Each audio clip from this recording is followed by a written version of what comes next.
Sick of study. Should I just get married? So I came across this picture the other day. A big juicy melon. Innocent enough, right? Until I read the caption. 10 centimeter diluted. Suddenly the comment section turned into a motivational boot camp on Rednote. I will study. I will study. Thanks. I suddenly feel motivated to work like a cooperated mule again. Wait, what? It actually goes back to normal after giving birth? Stop. I can't take it anymore. A single melon and people are suddenly ready to grind for their exams like their life depends on it. And then I saw this comment that hit different. On my worst days, I've thought about selling myself but never get married. Like imagine you weighing your opinion thinking, prostitution or holy matrimony? And somehow the street seems less soul crushing. Okay, maybe before I start, I just want to clarify this is not my personal opinion, okay? Just go on Rednote, there is plenty, and you can just read yourself. Don't think marriage will solve your problems. This is for both sides. You still have to pay your dues. You'll just be doing it while your husband's entire family blame you for not giving birth to a son. Oh, and when the month ends, he will ask where all the money went while you are scraping together coins for formula and school fees. The shortcut that's actually the longest road.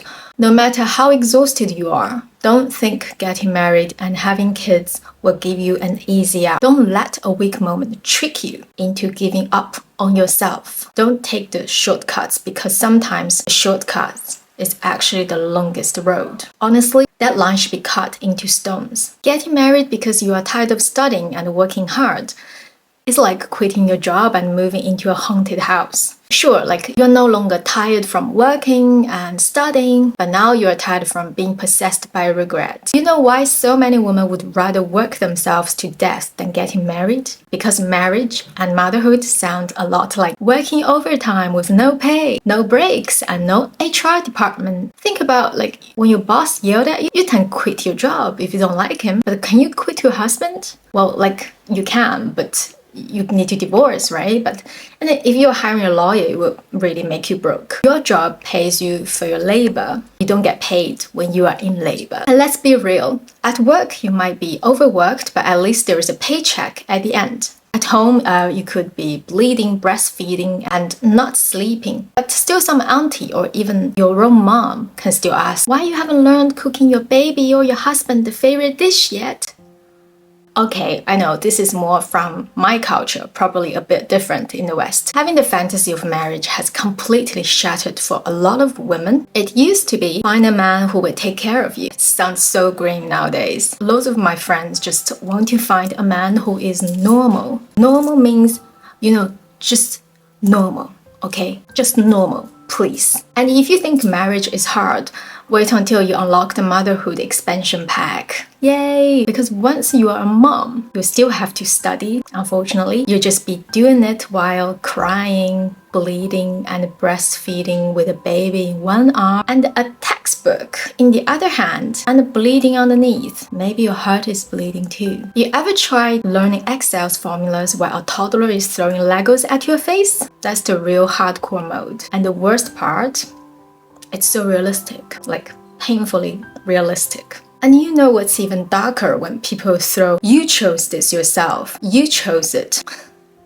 I'm just quoting it from many women's silent screams. Maybe these thoughts are just Rednote's ramblings, maybe it's all exaggerated, I don't know.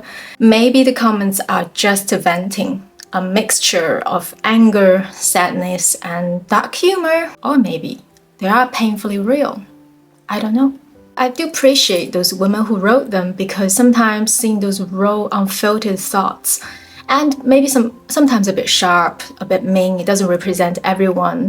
Because usually when you post something online and complaining is usually pretty extreme and negative. If you're having a good life, you usually don't post, do you? But I do think seeing those raw, unfiltered thoughts that make you realize in those darkness, you are not alone. You are not alone in those feeling lost, tired, or scared.